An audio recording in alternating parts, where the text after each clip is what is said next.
Hello, welcome to voice of ഫയർലൈൻസ്.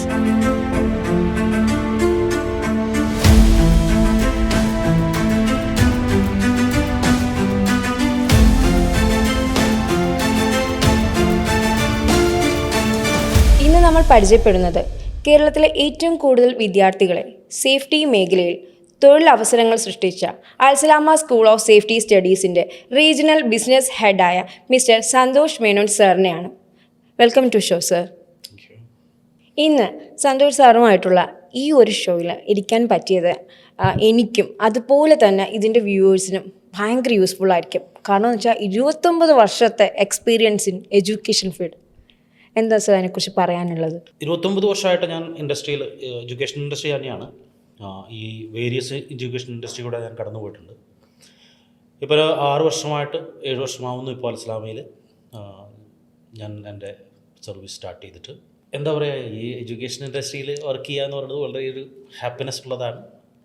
അത് മുന്നോട്ട് പോയിക്കൊണ്ടിരിക്കുന്നു, അതിൽ ഞാൻ ഹാപ്പിയാണ്. സർ, എന്താണ് Al Salama school of safety studies? ആ പേര് തന്നെയാണ് Al Salama school of safety studies. Salama എന്ന് പറയുന്നത് ടു ബി പീസ്, എല്ലാവരും സുരക്ഷിതരായിരിക്കട്ടെ, എല്ലാവരും സമാധാനത്തോടെ ഇരിക്കട്ടെ എന്നാണ് ശരിക്കും ആ ഒരു വേർഡിൻ്റെ അർത്ഥം അറബിക് ടേംസിൽ. നമ്മുടെ അൽസലാമ സ്കൂൾ ഓഫ് സേഫ്റ്റി സ്റ്റഡീസിൻ്റെ CEO ഫൗണ്ടർ മുഹമ്മദ് സാദിഖ് സാറാണ്. അദ്ദേഹത്തിൻ്റെ ഒരു വിഷനാണ് ശരിക്കും Al Salama school of safety studies.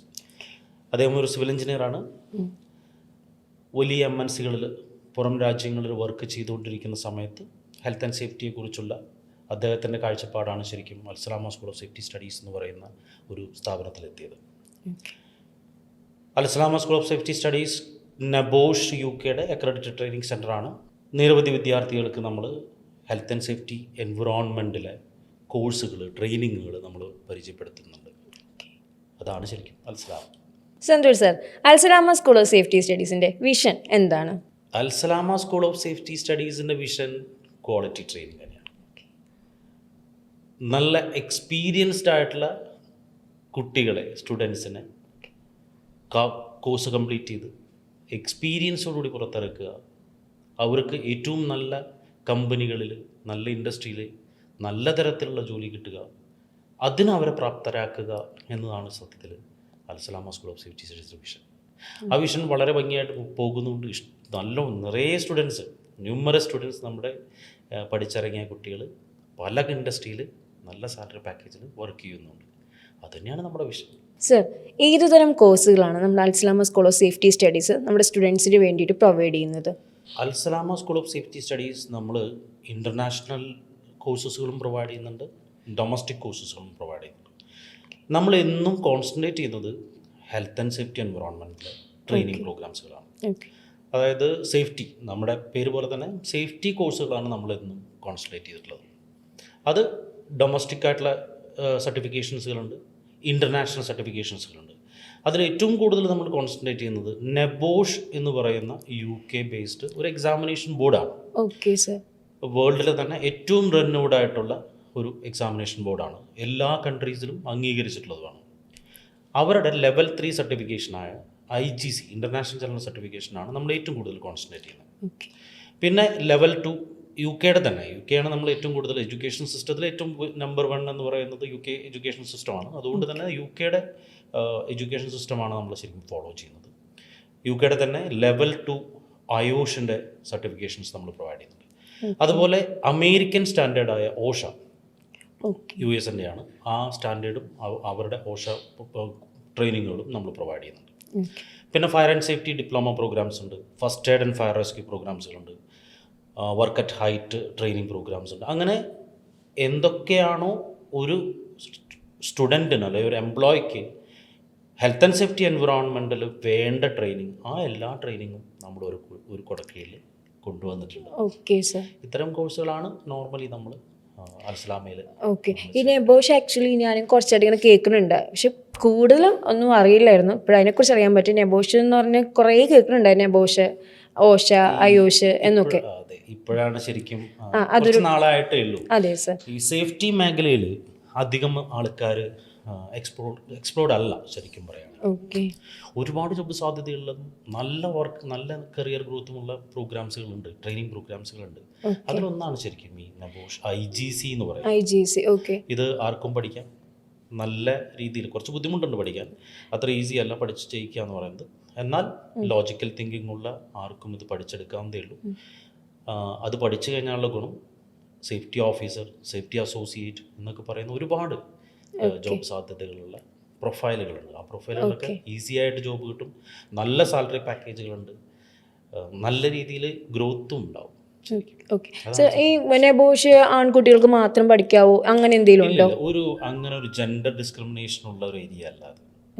Simply പറഞ്ഞാൽ നമ്മൾ 50 പേര് ഒരു ഗ്യാദർ ചെയ്യുന്നൊരു സ്ഥലത്ത് നമ്മൾ നോയിങ്ലി ഓർ അൺനോയിങ്ലി അവിടെ എന്തെങ്കിലും തരത്തിലുള്ള റിസ്ക്കോ അല്ലെങ്കിൽ എന്തെങ്കിലും തരത്തിലുള്ള ആക്സിഡൻറ്റോ ഒക്കെ ഉണ്ടാവാൻ സാധ്യതകളുണ്ട് ശരിക്കും പറയുകയാണെങ്കിൽ. ഇതിനെയൊക്കെ മോണിറ്റർ ചെയ്യാൻ വേണ്ടി അല്ലെങ്കിൽ ഇതിനൊക്കെ നമ്മൾ ഒരാൾ സൂപ്പർവൈസ് ചെയ്യാൻ വേണ്ടി ഒരാൾ അവിടെ ഉണ്ട്, അതിലെന്തെങ്കിലും ഉണ്ടെങ്കിൽ അതിനെയൊക്കെ ഒന്ന് കറക്റ്റ് ചെയ്യുക എന്ന് പറയുന്ന ഒരു പ്രൊഫൈൽ അവിടെ ഉണ്ടെങ്കിൽ ഈ പറയുന്ന ആക്സിഡൻറ്റുകളൊക്കെ കുറയും. അതുകൊണ്ട് തന്നെ അതിലൊരു ജെൻഡർ ഒരു ഡിസ്ക്രിമിനേഷൻ ഇല്ല. ഗേൾസിന് എത്രയോ ലേഡി സേഫ്റ്റി ഓഫീസേഴ്സ് ഉണ്ട്. ഗൾഫ് കൺട്രീസിലൊക്കെ പോയി കഴിഞ്ഞ് കഴിഞ്ഞാൽ ഇഷ്ടം പോലെ ആൾക്കാരെ കാണാം. നമ്മുടെ കുട്ടികൾക്ക് പേടിയാണ് സത്യത്തിൽ, അതുകൊണ്ടാണ് അവരാരും ഗേൾസ് ഈ ഒരു മേഖലയിലേക്ക് വരാത്തത്. ഇപ്പോൾ അൽസലാമയിൽ തന്നെ UK മലയാളി കുട്ടികൾ പഠിച്ചിട്ടുണ്ട്, ഓൺലൈനായിട്ടുള്ള ക്ലാസ്സുകൾ അറ്റൻഡ് ചെയ്തിട്ടുണ്ട്, ഏറ്റവും നല്ല പ്രൊഫൈലിൽ ഇപ്പോൾ വർക്ക് ചെയ്യുന്നുണ്ട് അവർ. Okay sir. അപ്പോൾ ഗേൾസിനും പഠിക്കാം, അങ്ങനെ ഒരു ഡിസ്ക്രിമിനേഷൻ ഇല്ല. ബോയ്സ് ഇത് ആ ഡ്രസ്സൊക്കെ ഇട്ട് കാണുമ്പോൾ തോന്നുന്നതാണോ ഇത് വലിയ ഹാർഡാണ്, ബോയ്സിന് മാത്രമേ പറ്റുള്ളൂ? അങ്ങനെയല്ല. ഇന്ന് എല്ലാ തരത്തിലുള്ള ആൾക്കാരും ജോയിൻ ചെയ്യുന്ന കോഴ്സാണ്. അങ്ങനെയൊക്കെ ആണെങ്കിൽ ഈ പെൺകുട്ടികൾക്ക് ഏതൊക്കെ മേഖലകളിലാണ് ജോലി സാധ്യത കൂടുതൽ? എനിക്ക് പാക്കേജും കൂടെ ഒന്ന് അറിഞ്ഞാൽ കൊള്ളാമായിരുന്നു. എവിടെയാണ് ഇപ്പോൾ വുമൺ എംപ്ലോയ്മെൻ്റ് ഇല്ലാത്തത്? എല്ലാ മേഖലയിലും ഗേൾസ് ഉണ്ട്. ശരിയല്ലേ? അങ്ങനെ ഒരു ഡിസ്ക്രിമിനേഷൻ ഇനി ചിന്തിക്കരുത്, അത് പ്രത്യേകിച്ച് ശരണ്യാണ്. ഇല്ല, ഒരിക്കലും. കാരണം നമ്മുടെ തന്നെ ഈ ബാച്ചുകളിൽ സമീപകാലത്ത് ഒരു 2023 അല്ലെങ്കിൽ 2022 ശേഷം ഒരുപാട് പെൺകുട്ടികൾ പഠിച്ചിറങ്ങിയിട്ടുണ്ട്. മേഖല അങ്ങനെ ഒന്നില്ല, എല്ലാ മേഖലയിലും ഗേൾസിന് ഓപ്പർച്യൂണിറ്റീസ് ഉണ്ട്. അതിപ്പോൾ കൺസ്ട്രക്ഷൻ ആയാലും, ഇനി പ്ലാന്റ് ആയാലും, മെഷീനറി മാനുഫാക്ചറിങ് യൂണിറ്റുകളായാലും, ഓയിൽ ആൻഡ് ഗ്യാസിന് പോലും ഇന്ന് ഗേൾസ് ഉണ്ട്. സേഫ്റ്റി ഓഫീസർ എന്ന് പറഞ്ഞ പ്രൊഫൈൽ തന്നെയാണ് ഗേൾസിനും കിട്ടുന്നത് നോർമലി. ഇപ്പം നമ്മുടെ തന്നെ ഇപ്പോൾ കഴിഞ്ഞ ഒരു 4-5 ബാച്ചിൽ പഠിച്ചിറങ്ങിയ കുട്ടികൾ ഗ്രാൻഡ് ഹയാത്ത്, മാരിയോട്ട്, പോർട്ട് മുസറീസ് ഹോട്ടൽസാണ്, അവിടെയൊക്കെ സേഫ്റ്റി ഓഫീസറായിട്ട് തന്നെ ജോലി ചെയ്യുന്നുണ്ട്. നല്ല പാക്കേജ് ഉണ്ട്, ഇവിടെ തന്നെ ഉണ്ട്, നല്ല 30 above പാക്കേജ് അവർക്ക് കിട്ടുന്നുണ്ട്. അത് വെരി ഫസ്റ്റ് ടൈം. യെസ്, അത് തുടക്കത്തിലാണ്. അത് സ്റ്റാർട്ടിങ് എന്തായാലും ഇത് സേഫ്റ്റി ഓഫീസർ എന്ന് പറഞ്ഞാൽ അത്ര ചെറിയ ഒരു ജോബല്ല. ഓക്കെ, നല്ല പോർട്ട്ഫോളിയോ ഉള്ള ജോബാണ്. ശരിക്കും പറഞ്ഞാൽ ഞങ്ങളൊക്കെ ഒരുപാട് അങ്ങ് വൈകിപ്പോയിന്ന് തോന്നുന്നു. കാരണം അതെ സത്യമാണ്. നിങ്ങളുടെ കാലഘട്ടത്തിൽ ഇതിനെക്കുറിച്ചൊന്നും നിങ്ങളോ പാരൻസോ അവെയർ ആയിരുന്നുണ്ടാവില്ല. ഇല്ല. ഇത് ആക്ച്വലി ഇപ്പോൾ എനിക്ക് തോന്നുന്നു ഇപ്പോൾ കുറച്ചായിട്ടാണ് നബോഷ് ഭയങ്കര ട്രെൻഡിങ് ആയിട്ട് കേട്ടുകൊണ്ടിരിക്കുന്നു. അല്ല, നബോഷ് ഒരുപാട് കാലം മുതലേ ഗൾഫ് കൺട്രീസിൽ, നിങ്ങൾ ഗൾഫ് കൺട്രീസ് നോക്കൂ, ഗൾഫ് കൺട്രീസിൽ എത്രയോ പെൺകുട്ടികളുണ്ട് സേഫ്റ്റി ഓഫീസറായിട്ട്. ഇനി ഞാൻ നേരത്തെ പറഞ്ഞില്ലേ, UK ഉള്ള മലയാളി കുട്ടികൾ നമ്മുടെ ഇവിടെ ഓൺലൈനായിട്ട് ക്ലാസ് പഠിച്ചു, അവരൊക്കെ അവിടെ സേഫ്റ്റി ഓഫീസറായിട്ട് വർക്ക് ചെയ്യുന്നുണ്ട്. നോർമലി ഇപ്പോൾ പെൺകുട്ടികൾ വരുന്നത് ഒന്നിലോ പാരൻസ് ഗൾഫിലായിരിക്കും, അല്ലെങ്കിൽ ബ്രദേഴ്സ് ഗൾഫിലായിരിക്കും, അല്ലെങ്കിൽ ഹസ്ബൻഡ്സ് ഗൾഫിലായിരിക്കും. അവരുടെ കമ്പനിയിൽ ഇങ്ങനെയുള്ള കുട്ടികൾ വർക്ക് ചെയ്യുന്നത് കാണും. അപ്പോൾ അവർ ഇൻസിസ്റ്റ് ചെയ്യും നോർമലി അവരുടെ മക്കളെ അല്ലെങ്കിൽ വൈഫ് അല്ലെങ്കിൽ സിസ്റ്റേഴ്സിനെ ഇൻസിസ്റ്റ് ചെയ്യും എന്തിനു വേണ്ടിയിട്ട് നബോഷ് IGC എടുക്കാം. എന്നിട്ട് അവർ കൊണ്ടും അവർ തന്നെ ജോബാക്കി കൊടുക്കും. നോർമലി നമ്മൾ അസിസ്റ്റൻസ് കൊടുക്കുന്നുണ്ടല്ലോ ജോബിന്. ഗേൾസിന് അങ്ങനെ എന്താ ഒരു ഡിസ്ക്രിമിനേഷനും ഇല്ല. നമ്മുടെ അഡ്വർടൈസ്മെൻറ്റിൽ നമ്മൾ പറയുന്നുണ്ട് ഗേൾസിനും കൂടി ചെയ്യാൻ പറ്റുന്ന കോഴ്സുമാണ്, നല്ല പ്രൊഫൈലുമാണ്. നല്ല രീതിയിൽ മുന്നോട്ട് പോകാൻ പറ്റുന്ന Okay. പ്രൊഫൈലാണ്. സർ ഇതിപ്പോൾ പണ്ടൊക്കെ എഞ്ചിനീയറിംഗിൽ മെക്ക് ഉണ്ടോ, മെക്കിൽ ഒരു മെക്രാണി എന്ന് പറഞ്ഞിട്ട് ഒരു കുട്ടിയായിരിക്കും, അതുപോലെയാണോ നെബോഷിൽ ഒരാളാണോ ഒരു പെൺകുട്ടിയാണോ പഠിക്കുന്നത്? അങ്ങനെയൊന്നുമില്ല. ഇപ്പൊ ഈ കാലഘട്ടത്തിൽ കുറെ ആൾക്കാർ ഇപ്പോൾ റീസെന്റ് ആയിട്ട് ബാച്ചിലൊക്കെ 3-4-5 സ്റ്റുഡൻസ് ഒക്കെ പഠിച്ചു പോയിട്ടുണ്ട്. ഇപ്പോൾ പഠിച്ചുകൊണ്ടിരിക്കുന്നുണ്ട്. നോർമലി ഇതിനെക്കുറിച്ച് അവെയർ അല്ല. നോർമലി ഞാൻ പറഞ്ഞില്ലേ, ഇപ്പോൾ ഈ പാരൻസ് ഗൾഫിലുള്ള കുട്ടികൾക്ക് അവരൊക്കെയാണ് ശരിക്കും അവരുടെ മക്കളെ പെൺമക്കളെ ഇതിന് ജോയിൻ ചെയ്യിപ്പിക്കുന്നത്. നോർമൽ കേസിൽ ഇപ്പോഴത്തെ ഒരു സ്ട്രാറ്റജി. പണ്ട് ഇതൊന്നും ഇത്രയും അവെയർ ആയിരുന്നില്ല. ഇപ്പോൾ പക്ഷേ ഒരുപാട് ആൾക്കാർ ഇതിനെക്കുറിച്ച് അറിയുന്നുണ്ട്. പിന്നെ ഞങ്ങൾ തന്നെ, അതായത് നമ്മൾ അൽസലാമ തന്നെ കോളേജുകളിൽ ഒരുപാട് അവയർനെസ് ക്യാമ്പുകൾ കണ്ടക്ട് ചെയ്യുന്നുണ്ട്. നോർമലി ഫയർ എക്സ്റ്റിങ്ക്വിഷേഴ്സ്, ഈ ഫയർ എക്സ്റ്റിങ്ക്വിഷർ എന്താണെന്ന് അറിയാത്ത ആൾക്കാർ ഇപ്പോഴും നമ്മുടെ നാട്ടിലുണ്ട്. ഇതിൻ്റെ ഓപ്പറേഷൻ എങ്ങനെ അത് ഉപയോഗിക്കാം, ഇതൊക്കെ നമ്മൾ നോർമലി എല്ലാവർക്കും കാണിച്ചു കൊടുത്ത് കോളേജിലുള്ള കുട്ടികളെ കൊണ്ട് ചെയ്യിപ്പിച്ച് അവർക്കൊരു അവയർനെസ് നമ്മൾ കൊടുക്കുന്നുണ്ട്. അങ്ങനെ കുറേ അവയർഡാണ് ഇപ്പോൾ അവയറായി വരുന്നു കുട്ടികൾ. നോർമലി ഇനി തൊട്ട് ഗേൾസ് ഉണ്ടാവും. നിങ്ങളുടെ കാലഘട്ടം സത്യമാണ്, നിങ്ങളുടെ കാലഘട്ടത്തിൽ ഇതിനെക്കുറിച്ച് ചിന്തിച്ചിട്ടുണ്ടായിരുന്നില്ല. നല്ല ജോബ് പ്രൊഫൈലാണ്, നല്ല കരിയർ. ഒരു കാര്യം ചോദിച്ചോട്ടെ സർ, നമുക്കിതിൽ ഒരു ഏജ് കാറ്റഗറി ഉണ്ടോ? അതായത് ഇത്ര വയസ്സ് വരെ ഇത് പഠിക്കാവൂ, ഇത്ര വയസ്സ് വരെ ഇതിൻ്റെ ജോബിന് ഒരു സാധ്യതയുള്ളൂ, അങ്ങനെ ഒരു ഏജ് കാറ്റഗറി അങ്ങനെ എന്തെങ്കിലും ഉണ്ടോ സർ? അതായത് നമുക്ക് ലോജിക്കലി തിങ്ക് ചെയ്യാനുള്ള കഴിവ് എത്ര ഏജ് വരെ ഉണ്ടോ അതുവരെ ഇതിന് ജോബ് ഓപ്പർച്യൂണിറ്റീസ് ഉണ്ട്. ഇതിൽ നമ്മൾ കാണാപ്പാടം പഠിക്കുന്നൊന്നുമില്ല, മെൻ്റലി സ്ട്രെസ് ചെയ്തിട്ടുള്ള ഒരു കാര്യമില്ല. Common simple logic. ചെറിയൊരു എക്സാമ്പിൾ പറയാം. ഒരു ഫ്ലോറിൽ, ഒരു ഗ്രാനൈറ്റ് ഫ്ലോറിൽ വെള്ളം വീണിട്ടുണ്ടെങ്കിൽ മേ ബി അത് സ്ലിപ്പറി ഒരു ഹസാർഡാണ്.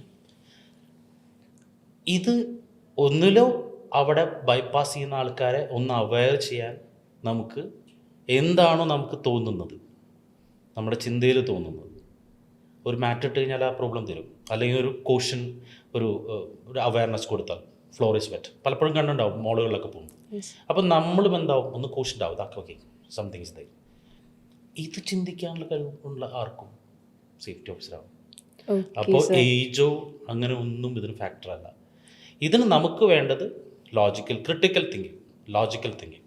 അതുപോലെ തന്നെ ഒരു എമർജൻസി സിറ്റുവേഷൻ വന്നാൽ എങ്ങനെ ഹാൻഡിൽ ചെയ്യാം. എമർജൻസി സിറ്റുവേഷൻ വന്നാൽ കൈ മുറിഞ്ഞ് ബ്ലഡ് കണ്ടു കഴിഞ്ഞാൽ തലയേറ്റ് വീഴുന്ന ആൾക്കാർക്ക് ചെയ്യാൻ പറ്റില്ല. അത്രയേ ആർക്കൊക്കെയാണോ ചിന്തിക്കാൻ കഴിവുള്ളത്, ലോജിക്കലി ചിന്തിക്കാൻ കഴിവുള്ളത് ആർക്കും ചെയ്യാം. ഏജ് ലിമിറ്റും ഒന്നും ഇതിനകത്ത് ബാധകമല്ല. Okay sir. പിന്നെ ഒരു ക്വസ്റ്റ്യൻ സർ, ഇപ്പം നമുക്ക് അതായത് ഇപ്പോൾ ബിടെക് കഴിഞ്ഞ, ഞാൻ ഇപ്പോൾ ജസ്റ്റ് ഒന്ന് കേട്ടത്, ബിടെക് കഴിഞ്ഞ സ്റ്റുഡൻസിനാണ് നെബോഷ് ചെയ്ത ഭയങ്കര ട്രെൻഡിങ്, ഭയങ്കരമായിട്ട് ജോബ് ഓപ്പർച്യൂണിറ്റീസ് ഉള്ളതെന്ന് കേട്ടിട്ടുണ്ട്. ഒരു പരിധിവരെ സത്യമല്ല, ഒരു പരിധിവരെ ബിടെക് കഴിഞ്ഞ കുട്ടികളാണ് ഈ കോഴ്സ് പഠിച്ചുകൊണ്ടിരുന്നത്. ഓക്കെ. സേഫ്റ്റി എഞ്ചിനീയർ എന്ന് പറയുന്ന പ്രൊഫൈലിലേക്ക് അവർക്ക് പോകാൻ സാധിക്കുന്നുണ്ട്. ഒരു പരിധി, ഒരു കാലഘട്ടം വരെ അങ്ങനെയായിരുന്നു. +2 കഴിഞ്ഞ ആർക്കും ഈ കോഴ്സ് ചെയ്യും. +2 യോഗ്യത മതി എന്നാണ്. Okay sir. ഇതിലാകെ കൂടി നെബോഷിൻ്റെ പ്രോഗ്രാം ചെയ്യാൻ, നെബോഷ് കോഴ്സ് ചെയ്യാനുള്ളതാണ് നമ്മൾ ഈ പറഞ്ഞുകൊണ്ടിരിക്കുന്നത്. സേഫ്റ്റി ഓഫീസർ ആവണമെങ്കിൽ നെബോഷ് IGC ട്രെയിനിങ് കിട്ടണം. ദാറ്റ് മീൻസ് ആ സർട്ടിഫിക്കേഷൻ വേണം. വേറെ ഒരു സർട്ടിഫിക്കേഷൻ കൊണ്ടുപോയാലും സേഫ്റ്റി ഓഫീസർ ആവാൻ പറ്റില്ല. അതായത് നല്ല റെപ്യൂട്ടഡ് ആയിട്ടുള്ള കമ്പനിയിൽ നമുക്കൊരു സേഫ്റ്റി ഓഫീസറായിട്ട് ജോയിൻ ചെയ്യണോ, മസ്റ്റായിട്ടും നെബോഷ് IGCയുടെ ക്വാളിഫിക്കേഷൻ വേണം. Okay sir. സ്റ്റാൻഡേർഡ് അല്ലാത്ത കമ്പനികൾ ഉണ്ടാവും, ചിലപ്പോൾ എടുക്കാം. പിന്നെ പല കോഴ്സുകൾ ഇപ്പോൾ ഇത് പറഞ്ഞപ്പോൾ എനിക്ക് ഓർമ്മ വന്നതാണ്, ഇപ്പോൾ പല ഇൻസ്റ്റിറ്റ്യൂഷനുകളും അല്ലെങ്കിൽ പല തരത്തിലുള്ള അഡ്വർടൈസ്മെൻറ്റുകളും നടക്കുന്നുണ്ട്. നോർമലി ഇല്ലാത്ത കുറേ കോഴ്സുകളെ കുറിച്ചൊക്കെ പറയുന്നുണ്ട് അവർ. ഓക്കെ. അതൊന്നും സേഫ്റ്റി ഓഫീസർ ആവാനുള്ള മാനദണ്ഡം അല്ല. സേഫ്റ്റി ഓഫീസർ ആവണോ, നെബോഷ് IGC ക്വാളിഫൈഡ് ആവണം. അതിന് +2 ക്വാളിഫിക്കേഷൻ ഇനഫാണ്. ഞാൻ നേരത്തെ പറഞ്ഞ പോലെ ലോജിക്കലി തിങ്ക് ചെയ്യാൻ കഴിയുന്ന ആർക്കും എന്ത് ചെയ്യാനും നെബോഷ് IGC പഠിക്കും. ഏജ് കാറ്റഗറി ഒരു വിഷയമേ അല്ല. ഓക്കെ. അതൊന്നും ഒരു ഫാക്ടറല്ല. Okay sir. ഓക്കെ. പിന്നെ അതുപോലെ തന്നെ ബിടെക് എംടെക് അങ്ങനൊരു കോൺസെപ്റ്റ് ഉണ്ടായിരുന്നു പണ്ട്. അത് സേഫ്റ്റി എഞ്ചിനീയർ അല്ലെങ്കിൽ HSC എഞ്ചിനീയർ ഒക്കെ ആവാൻ സാധിക്കുന്ന ഒരു കാറ്റഗറിയാണ്. അതുകൊണ്ടാണ് അന്ന് പണ്ട് കാലത്ത് ഈ ബിടെക് കഴിഞ്ഞ കുട്ടികൾ അല്ലെങ്കിൽ ഡിപ്ലോമ കഴിഞ്ഞ കുട്ടികളാണ്, എഞ്ചിനീയറിംഗ് കോഴ്സുകൾ പഠിച്ച കുട്ടികളാണ് ഏറ്റവും കൂടുതൽ പ്രിഫർ ചെയ്തിരുന്നത്. പക്ഷെ ആർക്കും പഠിക്കാം, BCom BU എന്തും ആയിക്കോട്ടെ, only logical thinking should needed. Okay sir. Sir, എങ്ങനെയാണ് സർ ഈ ട്രെയിനിങ് പ്രോഗ്രാമുകളൊക്കെ കണ്ടക്ട് ചെയ്യുന്നത്? അതിൻ്റെ ഒരു ഡ്യൂറേഷൻ, ഈ ക്ലാസ്സസ് ഒക്കെ എങ്ങനെയാണ്, അതിനെക്കുറിച്ചൊക്കെ ഒന്ന് പറഞ്ഞുതരാമോ? അൽസലാമയിൽ നമ്മൾ 2 മോഡാണ് ക്ലാസ്സുകൾ പോകുന്നത്. അതായത് സേഫ്റ്റി ട്രെയിനിങ്ങൾ ഓഫ്ലൈനായിട്ട് കുട്ടികൾക്ക് ഒന്ന് പഠിക്കാം. ഫിസിക്കൽ ക്ലാസ്സിൽ ഇരുന്ന് ട്രെയിനർ ക്ലാസ് എടുത്തു കൊടുക്കും. പിന്നെ കുട്ടികൾക്ക് വേണമെങ്കിൽ ഓൺലൈനായിട്ടും പഠിക്കാം.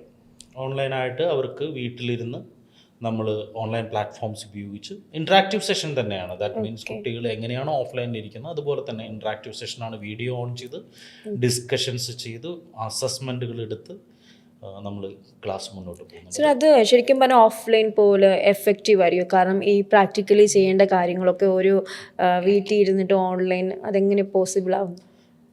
നമ്മൾ പ്രിഫർ ചെയ്യുന്നത് അൽസലാമ എന്നും പ്രിഫർ ചെയ്യുന്നത് ഓഫ്ലൈൻ ക്ലാസ്സുകളാണ്. ഓഫ്ലൈൻ ക്ലാസ്സുകൾ വരുമ്പോൾ കുറച്ച് പ്രാക്ടിക്കൽ നോളേജും കൂടി കുറച്ചും കൂടി വെറുത്തായിട്ട് കിട്ടും, സത്യമാണ്.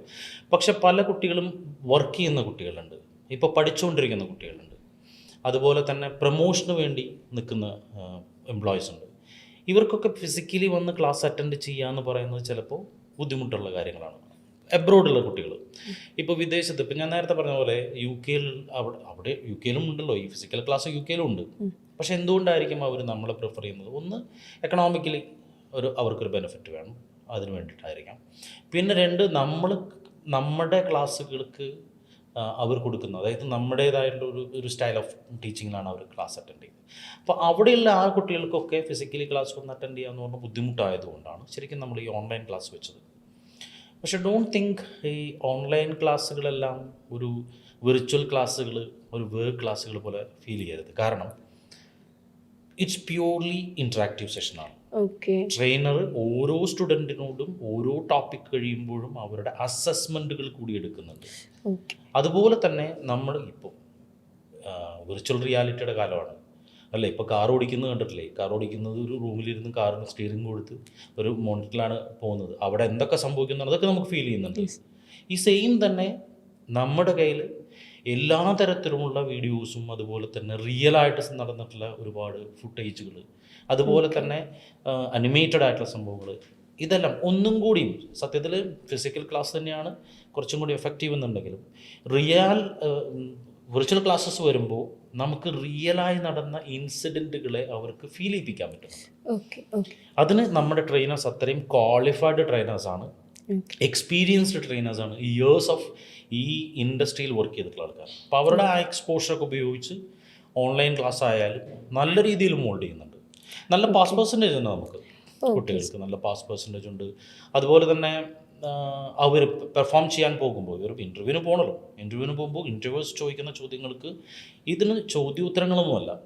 ഒരു സിറ്റുവേഷൻ പറയും, ആ ഒരു സിറ്റുവേഷൻ കൊടുക്കും, അതിൽ റിസ്ക് അസസ് ചെയ്ത് കൊടുക്കുക, അത് പ്രസൻറ്റ് ചെയ്യുക. ഇതാണ് ശരിക്കും ഇൻ്റർവ്യൂ എന്ന് പറയുന്നത്. അതൊക്കെ നല്ല രീതിയിൽ തന്നെ ചെയ്യാൻ പറ്റുന്നുണ്ട്. അപ്പോൾ ഓൺലൈൻ ക്ലാസ്സുകൾ അങ്ങനെ നോക്കേണ്ട കാര്യമല്ല, ഇൻട്രാക്റ്റീവ് സെഷൻ തന്നെയാണ്. അതൊക്കെ നമ്മൾ ക്വാളിറ്റി നമ്മൾ ക്വാളിറ്റിയിൽ കോംപ്രമൈസ് ഇല്ല. ഓക്കെ സർ, അടുത്തെന്ന് വെച്ചാൽ ഇപ്പം ഇൻ്റർവ്യൂവിന് പോകുന്നു, പ്ലേസ്മെൻ്റ് ഒക്കെ ഉണ്ട്, കൺഫേം ആണ്. ഓക്കെ, അങ്ങനെ വെച്ചാൽ ഈ പ്ലേസ്മെൻറ്റിന് മുന്നേറ്റുള്ള മോക്ക് ഇൻ്റർവ്യൂസ് ഇവരെങ്ങനെ ഇൻ്റർവ്യൂവിന് പോയിട്ട് അറ്റൻഡ് ചെയ്യണം? ഇപ്പോഴത്തെ സ്റ്റുഡൻസ് എല്ലാവരും പേടിക്കുന്ന ഒരു കാര്യമാണ് ഇംഗ്ലീഷ്. എത്ര തന്നെ ലാംഗ്വേജ് അറിയാമെങ്കിലും അയ്യോ തെറ്റോ, അത് മലയാളികളുടെ ഒരു പ്രധാന വിഷയമാണ്. ഇപ്പോൾ അയ്യോ ഞാൻ പറയുന്നത് ശരിയാണോ, എന്തെങ്കിലും തെറ്റോ, മറ്റുള്ളവരെന്നെ കളിയാക്കുക, അത് കാരണം അറിയാമെങ്കിൽ പോലും മിണ്ടാണ്ടിരിക്കും. അപ്പം നമ്മുടെ സ്റ്റുഡൻസിന് ഏതൊക്കെ രീതിയിലാണ് ആ ഒരു ലാംഗ്വേജ് ട്രെയിനിങ്ങും കാര്യങ്ങളൊക്കെ കൊടുക്കുന്നത്? സ്കിൽ അക്കാദമി നമുക്ക് ഓൾറെഡി ഉണ്ട്. സത്യത്തിൽ നമ്മുടെ ക്ലാസ് നടന്നുകൊണ്ടിരിക്കുമ്പോൾ തന്നെ നമ്മൾ കുട്ടികൾക്ക് ഫ്ലുവൻ്റ് ആക്കി എടുക്കുക എന്ന് പറഞ്ഞാൽ സ്റ്റുഡൻസ് കൂടി വിചാരിക്കേണ്ടതാണ്. അപ്പം നോർമലി അവർക്കൊരു ഇൻ്റർവ്യൂ ക്രാക്ക് ചെയ്യാൻ എങ്ങനെയാണ് അവർക്കൊന്ന് പ്രസൻറ്റ് ചെയ്യേണ്ടത്, അതിനെക്കുറിച്ചുള്ള ക്ലാസ്സുകളൊക്കെ നമ്മൾ ഭംഗിയായിട്ട് കൊടുക്കും. അതൊരു മോക്കായിട്ട് തന്നെ ചെയ്യിപ്പിക്കും. അപ്പാർട്ട് ഫ്രം ദിസ് നമ്മൾ ഇൻറ്റേൺഷിപ്പിന് വിടുന്നുണ്ട് കുട്ടികളെ, താല്പര്യമുള്ള കുട്ടികളെ കേട്ടോ. നോർമലി ശരണ്യ, നമുക്ക് 100 സ്റ്റുഡൻസ് നമ്മുടെ പഠിക്കുന്നുണ്ടെന്ന് കരുതാം, അൽസലാമയിൽ പഠിക്കുന്നുണ്ട്. 70% ഓഫ് സ്റ്റുഡൻസും വരുന്നത് റെഫറൻസിലൂടെയാണ്.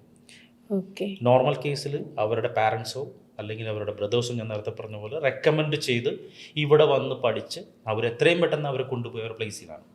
അപ്പം നോർമലി അവർക്കൊക്കെ റെഫറൻസിലൂടെ പോകുന്ന കാരണം അവരുടെ ഇൻറ്റേൺഷിപ്പിന് നമ്മുടെ കൂടെ നിൽക്കാൻ തയ്യാറാവില്ല.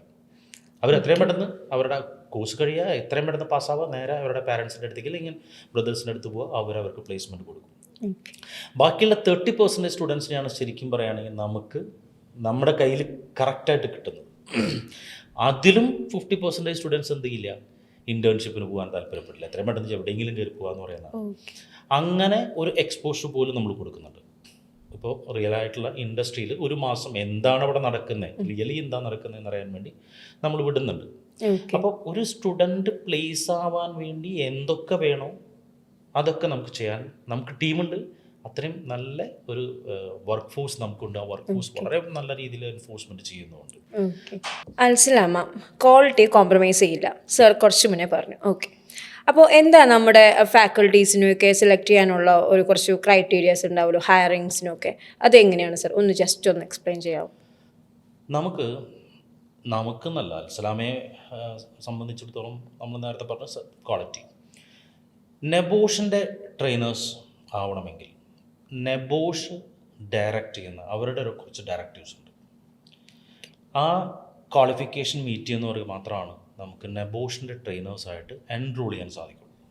അത് നെബോഷിൻ്റെ ഒരു ഡയറക്റ്റീവ്സാണ്. ഈ സെയിം ഡയറക്റ്റീവ്സ് അൽസലാമയും ഫോളോ ചെയ്യുന്നുണ്ട്.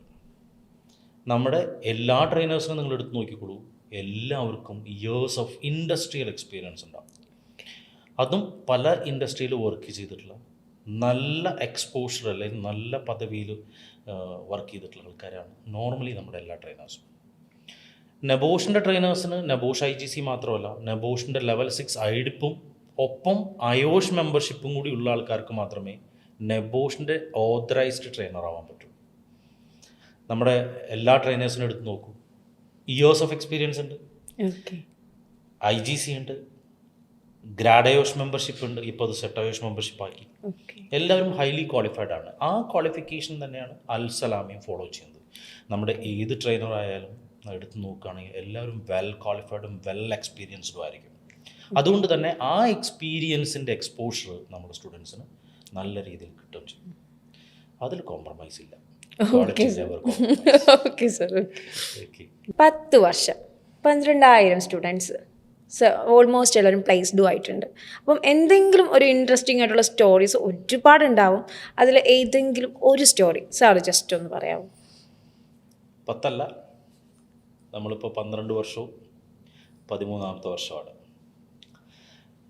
Near about 12+ സ്റ്റുഡൻസോളം പഠിച്ചിറങ്ങിയിട്ടുണ്ട്. ഓൾമോസ്റ്റ് കുട്ടികൾ പാസ്ഡുമാണ്. അതിൽ നല്ലൊരു ശതമാനം കുട്ടികൾ പ്ലേസ്ഡുമാണ്. പുറത്തും നല്ല രീതിയിൽ നല്ല വർക്കിംഗ് എൻവിറോൺമെൻറ്റിലുണ്ട്. ഒരു സ്റ്റോറിയല്ല, ഒരുപാട് സ്റ്റോറീസ് ഉണ്ട്. അതിലേറ്റവും എനിക്ക് തോന്നിയ അല്ലെങ്കിൽ എനിക്ക് അൺഅവെയർ ആയിരുന്ന ഒരു സ്റ്റോറി എന്ന് പറയുന്നത്, നമ്മുടെ ഒരു സ്റ്റുഡൻറ്റ്, നമ്മുടെ ഇത് ബ്രാഞ്ചൊന്നും പറയുന്നത് നമ്മുടെ സ്റ്റുഡൻറ്റ് അന്ന് ഇപ്പോഴത്തെ IGC അല്ല, അന്നത്തെ സിലബസ് വ്യത്യാസമുണ്ട്. അന്ന് 3 സബ്ജക്റ്റാണ്, 2 റിട്ടൺ എക്സാമിനേഷനും ഒരു റിസ്ക് അസസ്മെൻറ്റും, അങ്ങനെ 3 സബ്ജക്റ്റാണ്. അത്യാവശ്യം നല്ല ബുദ്ധിമുട്ടുള്ള ഒരു കാലഘട്ടമാണ് അന്ന് ഉണ്ടായിരുന്നത്. ഇന്ന് ബുദ്ധിമുട്ടില്ല എന്നല്ല, അത്രയും സബ്ജക്റ്റിൻ്റെ അത്രയും ഡെപ്ത്ത് അന്ന് റിട്ടൺ എക്സാമിനേഷൻ ആയിരുന്നു. ഇന്നിപ്പോൾ ലോജിക്കൽ തിങ്കിങ്ങിലേക്ക് മാറി. അന്ന് റിട്ടൺ എക്സാമിനേഷനാണ്, കാണാപാഠം പഠിക്കണം, അങ്ങനെ കുറേ കോൺസെപ്റ്റ്സിലുള്ള സമയത്താണ്. ആ എക്സാമിനേഷനൊക്കെ പാസ്സായി ഒരു സ്റ്റുഡൻറ്റ് നേരെ ഗൾഫിൽ കയറിപ്പോയി. നമ്മളിലൂടെ തന്നെയാണ്, നമ്മുടെ പ്ലേസ്മെൻറ്റ് സപ്പോർട്ടിലൂടെയാണ് കയറിപ്പോയത്. ഷട്ട് ഡൗൺ പ്രൊജക്റ്റിൽ കയറി. അത് കഴിഞ്ഞ് ആ പയ്യൻ ഒരു 9 മാസത്തെ ഷട്ട് ഡൗൺ പ്രൊജക്റ്റൊക്കെ കഴിഞ്ഞ് പിന്നീട് ഒരു 2 ഇയേഴ്സിൻ്റെ ഒരു കോൺട്രാക്റ്റ് വിസയിൽ പോയി സേഫ്റ്റി ഓഫീസറായിട്ട് തന്നെ കയറി. ആ 9 മാസത്തെ വർക്ക് ചെയ്യുന്ന ഈ കാലഘട്ടത്തിൽ ആൾ എല്ലാ ദിവസവും കാലത്ത് 10 മണി മുതൽ 11 മണി വരെ എല്ലാ ഇംഗ്ലീഷ് ഓൺഡ് കമ്പനീസിലേക്ക് മെയിൽ ചെയ്യും. എല്ലാ ദിവസവും മെയിൽ ചെയ്യും. Looking for A safety officer job profile എന്നുള്ള രീതിയിൽ എല്ലാ ദിവസവും മെയിൽ ചെയ്യും. അങ്ങനെ അവസാനം ഈ കോൺട്രാക്റ്റ് അവസാനിക്കുന്ന ഒരു സമയത്ത് ആൾക്കൊരു കമ്പനിയിൽ നിന്ന്, കമ്പനി പേരും ഞാൻ ഡിസ്ക്ലോസ് ചെയ്യുന്നില്ല, അത് എനിക്ക് ഇൻട്രസ്റ്റിംഗ് ആയി തോന്നിയ കാരണം കൊണ്ടാണ്. അത് എനിക്ക് അവെയർ അല്ലാതിരുന്ന ഒരു കാര്യം എനിക്ക് അവെയർ ആയതുകൂടിയാണ്. അതുകൊണ്ടാണ് ആ ഒരു സ്റ്റോറി ഞാൻ ശരിക്കും റിവീൽ ചെയ്തത്. ആൾ പറഞ്ഞു എല്ലാ ദിവസവും ഇതുപോലെ മെയിൽ ചെയ്യും. അങ്ങനെ അവസാനം എനിക്ക് ഏറ്റവും ബെസ്റ്റ് കമ്പനിയിൽ നിന്ന് എനിക്ക് ഒരു കോൾ ഫോർ കിട്ടി. ഞാൻ പോയി ഇൻ്റർവ്യൂ അറ്റൻഡ് ചെയ്തു. എനിക്ക് തന്നിരുന്ന ഒരു സിറ്റുവേഷൻ, ആ സിറ്റുവേഷൻ്റെ റിസ്ക് അസസ്മെൻറ്റ് ചെയ്യാൻ പറഞ്ഞു. I have done very beautifully. Then he got selected. അത് കഴിഞ്ഞ് ദുബായിലാണ് കിട്ടിയത്. ഒരു വർഷം UAE ആൾ സേഫ്റ്റി ഓഫീസറായിട്ട് ആ കമ്പനിയിൽ വർക്ക് ചെയ്യാണ്. ഒരു വർഷം കഴിയാറായപ്പോൾ നേരെ അവരുടെ മദർ കൺട്രിയുടെ HRM എല്ലാ കാര്യങ്ങളും നടക്കുന്ന മദർ കൺട്രിയിലാണ്. നേരെ ആ കൺട്രിയിലേക്ക് അവർ ആ പയ്യനോട് റിക്വസ്റ്റ് അയക്കുകയാണ്, എനിക്ക് ഓൺ സൈറ്റ് പോയാൽ കൊള്ളാമെന്നുണ്ട്. കാരണം കൂടുതൽ ട്രെയിനിങ്ങുകളും കൂടുതൽ എക്സ്പോഷറും എനിക്ക് കിട്ടാൻ സാധ്യതയുള്ളത് ഓൺ സൈറ്റാണ്. അവിടെ നിന്ന് കിട്ടിക്കഴിഞ്ഞാൽ എനിക്ക് കൂടുതൽ ഭംഗിയായിട്ട് എൻ്റെ കമ്പനിയെ എനിക്ക് സെർവ് ചെയ്യാൻ പറ്റും. SOP ഒക്കെ വളരെ കറക്റ്റായിട്ടാണ് എഴുതി. കമ്പനി ഗ്രാൻഡ് ചെയ്തു. നേരെ മദർ കൺട്രി എന്ന് പറഞ്ഞാൽ ഓസ്ട്രേലിയയാണ്. നേരെ ഓസ്ട്രേലിയയിൽ ആൾ പോയി 1 ഇയർ ഓസ്ട്രേലിയയിൽ ആ കമ്പനിയിൽ വർക്ക് ചെയ്ത് കഴിഞ്ഞപ്പോൾ ആൾക്ക് പുതിയൊരു എക്സ്പോഷർ. 1 ഇയർ കഴിഞ്ഞാൽ അവർക്ക് പെർമനൻറ്റ് റെസിഡൻസ് അല്ല, എന്നാലും വർക്ക് പെർമിറ്റിന് അപേക്ഷിക്കാൻ പറ്റുന്ന ഒരു ഇതുണ്ട്, അവിടെ ഒരു റൂളുണ്ട്. നേരെ ആ കമ്പനി മാറി പയ്യൻ വേറെ കമ്പനിയിൽ ജോയിൻ ചെയ്തു. ആ കമ്പനിയിൽ 2 വർഷം കംപ്ലീറ്റ് ചെയ്തപ്പോഴേക്കും ആൾ പെർമനൻറ്റ് റെസിഡൻസിന് വേണ്ടിയിട്ട് ആപ്ലിക്കേഷൻ കൊടുത്തു. ആൾക്ക് പെർമനൻറ്റ് റെസിഡൻസിൻ്റെ ഇത് കിട്ടി. അതിനുശേഷം 2019-ലോ 20-ലോ I'm not remember properly നമ്മുടെ ഓഫീസിൽ വന്നിരുന്നു. അന്നാണ് ഇങ്ങനെ ഒരു ഓപ്പർച്യൂണിറ്റി കൂടി അവിടെ ഉണ്ട് എന്നുള്ളത് ഞാൻ അറിയുന്നത്. അപ്പോൾ എന്നെ എഡ്യൂക്കേറ്റ് ചെയ്തു. ഇവിടെ നിന്ന് ഇനി പഠിച്ചു പോകുന്ന പുറത്തു പോകുന്ന കുട്ടികളോട് ഇങ്ങനെ പറഞ്ഞാൽ ഇവിടെ നിന്ന് യൂറോപ്യൻ കൺട്രീസിലേക്കോ അമേരിക്കൻ കൺട്രീസിലേക്കോ നിങ്ങൾക്ക് ഈസി ആയിട്ട് പോകാൻ പറ്റില്ല. പക്ഷേ ഇങ്ങനൊരു ഓപ്പർച്യൂണിറ്റി അവിടെ ഉണ്ട്. അപ്പോൾ കുട്ടികൾ വളരെ ഫോർവേഡായി തിങ്ക് ചെയ്ത് ഫോക്കാസ്റ്റഡ് ആണല്ല. അവൻ മാത്രമല്ല, അവൻ്റെ ബാച്ചിലുള്ള പല കുട്ടികളെയും ഇതേപോലെ അവൻ അഡ്വൈസ് ചെയ്ത് ദേ ഗോട്ട് സക്സസ്. അപ്പോൾ എനിക്ക് സന്തോഷമായി. ഒന്ന് മാത്രമല്ല, അതെനിക്കൊരു പുതിയ അറിവായിരുന്നു. അടുത്ത പ്രാവശ്യം എൻ്റെ മുന്നിൽ എൻ്റെ കൗൺസിലിംഗ് വരുന്ന പാരൻസിനോട് എനിക്കൊരു സക്സസ് സ്റ്റോറി പറയാനും കൂടിയുണ്ട്. ഇങ്ങനെയും കൂടി ഒരു ഓപ്പർച്യൂണിറ്റി നിങ്ങൾക്കുണ്ട്. അങ്ങനെ ഒരുപാട് ഇൻട്രസ്റ്റിംഗ് ആയിട്ടുള്ള സ്റ്റോറീസ് നമുക്കുണ്ട്. കുട്ടികൾ ഇപ്പോഴും വരും ഇടയ്ക്ക്, അല്ലെങ്കിൽ ഡൂബൊക്കെ ഉണ്ട്, സർ ഞങ്ങൾ രക്ഷപ്പെട്ടു, ബേസ് ഞങ്ങൾ പഠിച്ചിട്ടാണ് രക്ഷപ്പെട്ടത്, എപ്പോഴും അങ്ങനെ പറയും. എന്നാലും ഞങ്ങളുടെ ബേസ് അൽ-ഇസ്ലാമിയാണ്. അങ്ങനെ സക്സസ് സ്റ്റോറീസ് ഇഷ്ടംപോലെ പറയാം. നമ്മുടെ കുട്ടികൾ ഇഷ്ടംപോലെ പറഞ്ഞ് റെക്കോർഡും നമ്മുടെ ഉണ്ട്. സക്സസ് സ്റ്റോറീസ് ഉണ്ട്. ഷീമൻ ഇതൊരു ഭയങ്കര എന്താ പറയാ, ഒരു പുതിയൊരു അറിവായിരുന്നു. ഇങ്ങനെ ഒരു ഓപ്പർച്യൂണിറ്റി ഉണ്ട്, അറിയില്ല. അങ്ങനെ ഫോർകാസ്റ്റ് ചെയ്ത് പോകുന്ന കുട്ടികളുണ്ട്. ഇപ്പം ഞാനത് പറയാറുണ്ട്, ഇങ്ങനെ ഒരു ഓപ്പർച്യൂണിറ്റി ഉണ്ട്, അത് കിട്ടണം എന്നല്ല, ദാറ്റ് നിങ്ങൾ വർക്ക് ഹാർഡ്, നിങ്ങളുടെ എത്രത്തോളം എഫേർട്ട് നിങ്ങളുണ്ടെന്നോ നമ്മൾ പറഞ്ഞു കൊടുത്തല്ല. ആ പയ്യൻ എന്നോട് പറഞ്ഞത് 10 മണി മുതൽ 11 മണി വരെ, ഇറ്റ്സ് എ ഫാക്ട്. 11 മണി വരെ എല്ലാ ദിവസവും മെയിലയക്കും. അതിന് ആ പയ്യൻ പറഞ്ഞ മറുപടി, HR ഒരു ദിവസം ഒരു കമ്പനിയുടെ HR വരുന്നത് മിനിമം 10 ലക്ഷത്തിന് മേലെ ആപ്ലിക്കേഷൻസിലായി. കാലത്ത് HR 9 മണി മുതൽ 10 മണി വരെ 10 മണി വരെ അവരുടെ എന്തെങ്കിലും വർക്കുകൾ റൂട്ടീൻസ് ഉണ്ടോ. 11 മണിക്ക് സിസ്റ്റം ഓൺ ചെയ്തിരുന്നാൽ അപ്പം കാണുന്ന 1-2 സ്ക്രീൻ മാത്രമേ അവർ നോക്കുള്ളൂ. HR കിട്ടിയിരിക്കുന്ന ഇൻഫർമേഷൻ പ്രകാരം ചിലപ്പോൾ സേഫ്റ്റി ഓഫീസറോ മറ്റേ എന്തെങ്കിലും വാക്കൻസീസ് ഉണ്ടാവും. സേഫ്റ്റി ഓഫീസറായിട്ട് ആരെങ്കിലും അപ്ലൈ ചെയ്തിട്ടുണ്ടാവും. അതും ക്രിസ്റ്റൽ ക്ലിയർ ആയിട്ടുള്ള സബ്ജക്റ്റ് ഉണ്ടെങ്കിൽ, സബ്ജക്റ്റിനകത്ത് വളരെ വ്യക്തമായിട്ട് എഴുതിയിട്ടുണ്ടെങ്കിൽ അത് ഡൗൺലോഡ് ചെയ്തിരും, അത് വിളിക്കും. അത്ര ഭാഗ്യമുണ്ടെങ്കിൽ കിട്ടും. അത് എല്ലാ ദിവസവും ചെയ്തിരുന്നു. ഞാനൊക്കെ ആലോചിച്ചത്, ഒരു പ്രാവശ്യം ഞാൻ മെയിൽ അയച്ചു, രണ്ടാമത് നെക്സ്റ്റ് ഡേ മെയിൽ അയച്ചാൽ അത് കമ്പനിക്ക് ഇറിറ്റേഷൻ ആവും. ഇവന് ഒരിക്കലും ജോലി കൊടുക്കരുതെന്ന് അവർ വിചാരിക്കും എന്നാൽ ഞാൻ പ്രതീക്ഷിക്കുന്നു. പക്ഷേ ആ പയ്യൻ പറഞ്ഞത് ഇതിനൊന്നും നേരമില്ല അവർക്ക്. 10 മണി മുതൽ 11 മണി വരെ അവരുടെ സിസ്റ്റം ഓൺ ചെയ്യും. അത് ആരൊക്കെ കാണുന്നു അത് ഓപ്പൺ ചെയ്യും. ഫസ്റ്റ് ഡേയിൽ കിട്ടിയാൽ ബെറ്റർ, ഇല്ലെങ്കിൽ സെക്കൻഡ് ഡേ കിട്ടുക. അങ്ങനെ വർക്ക് അവരുടെ ഭാഗത്തു നിന്നുള്ള ഒരു എഫേർട്ടാണ് അത്. പക്ഷേ ഫ്രൂട്ട്ഫുള്ളായി. Okay sir. അങ്ങനെ ഒരുപാട് സ്റ്റോറീസ് രസകരമായ. Okay sir. സർ, ഒരുപാട് കേൾക്കുന്നു ഈ ഗോഡ് ലേണിംഗ് പാർട്ട്ണർ എന്നൊക്കെ. എന്താ ഈ ഗോഡ് ലേണിംഗ് പാർട്ട്ണർ എന്ന് വെച്ചാൽ? സിമ്പിളായിട്ട് പറയുകയാണെങ്കിൽ ഗോൾഡ് ലേണിംഗ് പാർട്ട്ണർ എന്ന് പറഞ്ഞ സ്റ്റാൻഡേർഡാണ്.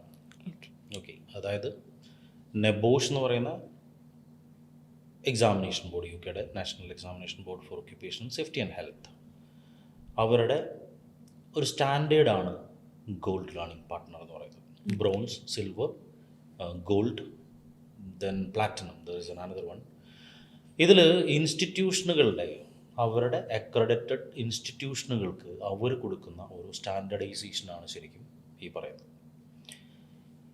ഇതിൽ കുറേ ആൾക്കാർക്ക് മിഥ്യാധാരണകളുണ്ട്. പലപ്പോഴും നമ്മുടെ സ്റ്റുഡൻസിനോട് തന്നെ പല ഇൻസ്റ്റിറ്റ്യൂഷൻസുകളും വേറെ പല ഇൻസ്റ്റിറ്റ്യൂഷൻസൊക്കെ കേൾക്കുന്ന കുട്ടികൾ ചോദിച്ചിട്ടുള്ളതാണ്, നെബോഷിന് ആരൊക്കെയാണോ ഏറ്റവും കൂടുതൽ അഡ്മിഷൻ കൊടുക്കുന്നത് അവരെയൊക്കെ ഗോൾഡ് കാറ്റഗറി, കുറച്ച് കൊടുക്കുന്ന ആൾക്കാർക്ക് സിൽവറും, തീരെ കൊടുക്കാത്ത ആൾക്കാർക്ക് ബ്രൗൺസും എന്ത് കോൺസെപ്റ്റാണ് എന്ന് പലരും പറഞ്ഞു കേൾക്കുന്നുണ്ട് എന്ന് പറയാറുണ്ട്. സത്യത്തിൽ അത് മറ്റുള്ളവരുടെ ഒരു സെല്ലിംഗ് പോയിൻ്റാണ് അതവർ പറയുന്നത്. അത് കുട്ടികളെ നമ്മൾ പറഞ്ഞ് മനസ്സിലാക്കാറുണ്ട്. നമുക്കത് വലിയ കഥ അവരോട് പറയേണ്ട കാര്യമില്ല. ശരിക്കും എന്താണെന്ന് വെച്ച് കഴിഞ്ഞാൽ ഏറ്റവും നല്ല സ്റ്റാൻഡേർഡിൽ, ഏറ്റവും നല്ല ട്രെയിനിങ്ങിൽ, ഏറ്റവും നല്ല ക്വാളിറ്റി മെയിൻ്റനൻസിൽ, ഏറ്റവും നല്ല ഡോക്യുമെൻറ്റേഷനിൽ ആരാണോ ടോപ്പിൽ നിൽക്കുന്നത് അവർ പറയുന്ന കുറേ മാനദണ്ഡങ്ങളുണ്ട്. അതിനകത്ത് അവരുടെ ഡയറക്റ്റീവ്സ് ഇഷ്ടം പോലെ ഉണ്ട്. ആ ഡയറക്റ്റീവ്സ് എല്ലാം മീറ്റ് ചെയ്യുന്ന ഒരു ഇൻസ്റ്റിറ്റ്യൂഷൻ ആരാണോ അവർക്കാണത് ഗോൾഡ് എന്ന് പറയുന്നത്. അത് നിസ്സാരമല്ല, ഈസി ആയിട്ട് അച്ചീവ് ചെയ്യാൻ പറ്റുന്നതല്ല. ഈ മറ്റുള്ളവർ പറയുന്ന പോലെ ഏറ്റവും കൂടുതൽ അങ്ങനത്തെ ഒരു കോൺസെപ്റ്റേ അല്ല. ഇത് ഏറ്റവും നല്ല രീതിയിൽ അവരുടെ സ്റ്റാൻഡർഡൈസേഷൻ, അവർ പറയുന്ന എല്ലാ ഡയറക്റ്റീവ്സും 100% ആരാണോ കീപ്പ് ചെയ്തു പോകുന്നത് അവരെ ഗോൾഡ് പാർട്ട്ണർഷിപ്പ് അല്ലെങ്കിൽ ഗോൾഡ് അക്രഡിറ്റഡ് അല്ലെങ്കിൽ ഗോൾഡ് ലേണിംഗ് പാർട്ട്ണർ എന്ന് പറയും. പിന്നെ രണ്ടാമതൊരു കാറ്റഗറി അത്രയും അധികം എല്ലാം എടുക്കും. ഇതിനകത്ത് ഒരു കാര്യമല്ല, ഇവരുടെ pass percentage, training, quality of services, ട്രെയിനേഴ്സിൻ്റെ ക്വാളിഫിക്കേഷൻ, ട്രെയിനേഴ്സിൻ്റെ അസസ്മെൻറ്റുകൾ, അങ്ങനെ കുറേ ഉണ്ട്. അത് നിസ്സാരമല്ല. ഇതെല്ലാം ഓരോ ബെഞ്ച് മാർക്ക് ഇട്ടിട്ടുണ്ട്. ഇപ്പം നമ്മൾ പറയുന്ന പോലെ എക്സാക്ട്ലി നമ്മൾ ഡിസ്റ്റിങ്ഷൻ ഉണ്ട്, ഫസ്റ്റ് ക്ലാസ് ഉണ്ട്, സെക്കൻഡ് ക്ലാസ് ഉണ്ട് എന്ന് പറയുന്ന പോലെ അവർ നമുക്ക് ഓരോ മാർക്ക് ഇടും. അതിൽ ഏറ്റവും ടോപ്പിൽ നിൽക്കുന്നതാണ് ഗോൾഡ് എന്ന് പറയുന്നത്. അതിന് തൊട്ട് താഴെ നിൽക്കുന്നത് സിൽവർ, അതിന് ഏറ്റവും താഴെ നിൽക്കുന്നത് ബ്രോൺസ്. ഇപ്പോൾ സാധാരണ ഇതിലിപ്പോൾ നമ്മൾ നോക്കുകയാണെങ്കിൽ ബ്രോൺസ് കാറ്റഗറിയൊക്കെ കുറഞ്ഞു. ഇപ്പോൾ സിൽവറും ഗോൾഡുമാണ് കൂടുതൽ. നമ്മൾ ബ്രൗൺസ് ആയിരുന്നു 2013 നമ്മൾ സ്റ്റാർട്ട് ചെയ്യുമ്പോൾ ബ്രൗൺസ് കാറ്റഗറി ആയിരുന്നു. നമ്മൾ നല്ല രീതിയിൽ ഇമ്പ്രൂവ്മെൻ്റ് ഉണ്ട് നമുക്ക്. നമ്മൾ എല്ലാ ഡയറക്റ്റീവ്സും അച്ചീവ് ചെയ്തതിന് ശേഷം മാത്രമാണ് നമുക്ക് ഈ പറയുന്ന ഗോൾഡ് കാറ്റഗറിയിലെത്തിയത്. ഈ സേഫ്റ്റി കരിയർ നോക്കുന്ന സ്റ്റുഡൻസ് ഉണ്ടല്ലോ, അപ്പോൾ അവർക്ക് വേണ്ടിയിട്ട് സാറിന് എന്താണ് പറയാനുള്ളത്? സേഫ്റ്റി കരിയർ ആഗ്രഹിക്കുന്ന ഏതൊരു സ്റ്റുഡൻസിനും വെറുത്തായിരിക്കും, 100% അത് ഉറപ്പാണ്. വെറുത്താണ് സേഫ്റ്റി കരിയർ എന്ന് പറയുന്നത്. ഒരു കാരണവശാലും ഒരു തരത്തിലുള്ള റിസഷൻ വരാൻ സാധ്യത ഇല്ലാത്ത ഒരു പ്രൊഫൈൽ ഉണ്ടെങ്കിൽ അത് സേഫ്റ്റി റിലേറ്റഡ് ആയിട്ടുള്ള പ്രൊഫൈൽസാണ്. കാരണം അത്രമേൽ സേഫ്റ്റിക്ക് എല്ലാ രാജ്യങ്ങളും പ്രാധാന്യം കൊടുത്തു തുടങ്ങിയിട്ടുണ്ട്. ഈവൻ നമ്മുടെ രാജ്യത്ത് ഇന്ത്യയിൽ സേഫ്റ്റിയിൽ അത്രയും വലിയ മെഷർമെൻറ്റുകളൊന്നും അല്ലെങ്കിൽ കൺട്രോൾ മെഷേഴ്സൊന്നും ഇല്ലാത്ത നമ്മുടെ രാജ്യത്തായാൽ പോലും ഇപ്പോൾ പല കമ്പനികളും സേഫ്റ്റിക്ക് ഒരുപാട് ഇമ്പോർട്ടൻസ് കൊടുക്കുന്നുണ്ട്. പണ്ട് നോക്കൂ, നമ്മൾ പഠിച്ചിറങ്ങുന്ന കുട്ടികളെല്ലാവരും വിദേശത്തേക്ക് പോകുന്ന ഒരു പതിവാണ് കാണാറ്. ഇപ്പോൾ നമ്മുടെ നാട്ടിൽ പഠിച്ചിറങ്ങുന്ന കുട്ടികൾക്ക് 20,000 എബോവ് സാലറി സ്റ്റാർട്ടിങ് തന്നെ കിട്ടുന്നുണ്ട് നമ്മുടെ കേരളത്തിൽ. ഇപ്പോൾ നമ്മുടെ പല കുട്ടികളും പല സ്റ്റുഡൻസും പഠിച്ചിറങ്ങിയവർ ഇവിടെ വർക്ക് ചെയ്യുന്നുണ്ട് നോർമലി. പണ്ടത്തെ പോലെയല്ല, ഇന്ന് ഒരുപാട് സാധ്യതകൾ നോർമലി വരാൻ തുടങ്ങി. അതുപോലെ തന്നെ മൈഗ്രേഷൻ പോകുന്ന കുട്ടികൾ, വിദേശത്ത് പഠിക്കാൻ പോകുന്ന കുട്ടികൾ, ഇവരൊക്കെ നെബോഷിൻ്റെ IGC പ്രോഗ്രാംസ് എടുത്ത് അവിടെ സേഫ്റ്റിയിലേക്ക് മാറുന്നുണ്ട്. അതൊക്കെ ചാൻസസ് ആണ്. അതുകൊണ്ട് തന്നെ ഏത് തരത്തിലുള്ള കുട്ടികൾക്കും ഇത് എടുക്കാവുന്നതാണ്. ഒരു കാരണവശാലും ഒരു തരത്തിലും താഴെ പോകുന്നൊരു ഇൻഡസ്ട്രി അല്ല. എത്രത്തോളം അവർ റിഫൈൻഡ് ആവുന്നോ അതിനനുസരിച്ച് അവരുടെ കരിയറിൽ ചേഞ്ച് വരും. അതുകൊണ്ട് എനിക്ക് കുട്ടികളോട് പറയാനുള്ളത്, നിങ്ങളുടെ കരിയറാണ് നിങ്ങൾ ആഗ്രഹിക്കുന്നതെങ്കിൽ നിങ്ങൾക്ക് നല്ല ഒരു ലിവിങ് സ്ട്രക്ചറാണ് നിങ്ങൾ ആഗ്രഹിക്കുന്നതെങ്കിൽ, ലൈഫ് സ്റ്റൈലാണ് ആഗ്രഹിക്കുന്നതെങ്കിൽ, മസ്റ്റായിട്ടും നിങ്ങളോട് ഞാൻ അഡ്വൈസ് ചെയ്യും, നബൂഷ് IGC പ്രോഗ്രാം നിങ്ങൾ എടുക്കുക, നിങ്ങളുടെ ലൈഫ് സെക്യൂർ ആക്കുക. താങ്ക് യു സന്തോഷ് സാർ, ഇത്രയും സമയം നമ്മളോടൊപ്പം സ്പെൻഡ് ചെയ്തത്. ഇത് ശരിക്കും പറഞ്ഞാൽ സ്റ്റുഡൻസിന് ഭയങ്കര എഫക്റ്റീവായിരിക്കും. അതുപോലെ അൽസലാമയ്ക്കും നമ്മുടെ തുടർന്ന് ഒരുപാട് കുട്ടികൾക്ക് ഒരു സേഫ്റ്റി കരിയറിൽ നല്ലൊരു ബെസ്റ്റ് ജേണി തന്നെ ആവട്ടെ എന്ന് ഞാൻ വിഷ് ചെയ്യുവാണ്. പിന്നെ സാർ, നമ്മുടെ സ്റ്റുഡൻസിന് ഒരുപാട് ഡൗട്ട്സും കാര്യങ്ങളും ഉണ്ടാവും ഇപ്പം സേഫ്റ്റി റിലേറ്റഡ്. അങ്ങനെയാണെങ്കിൽ അവർ എങ്ങനെയാണ് കോൺടാക്റ്റ് ചെയ്യേണ്ടത്? അതും കൂടി ഒന്ന് പറഞ്ഞ് വൈൻഡപ്പ് ചെയ്യാവും sir. Most welcome. Whether anyone, ആർക്കെങ്കിലും എന്തെങ്കിലും തരത്തിലുള്ള ഡൗട്ടുകളുണ്ടെങ്കിൽ നമ്മൾ റീച്ച് ഔട്ട് ചെയ്യാം. നമുക്ക് ഓപ്പണായിട്ട് സംസാരിക്കാനുള്ള സംവിധാനങ്ങൾ ഉണ്ടാക്കാം, അല്ലെങ്കിൽ ഓവർ ടെലിഫോൺ സംസാരിക്കാം, നമുക്ക് നേരിട്ട് സംസാരിക്കാം. ഇതിനൊക്കെയുള്ള സംവിധാനങ്ങൾ നമ്മൾ തരുന്നുണ്ട്. നമ്മളെ കോൺടാക്ട് ചെയ്യാം. Please feel free to call us. We will be answering all doubts. Okay, sir. അതാണ് നമ്മുടെ സംവിധാനം. Thank you sir. ഓക്കെ.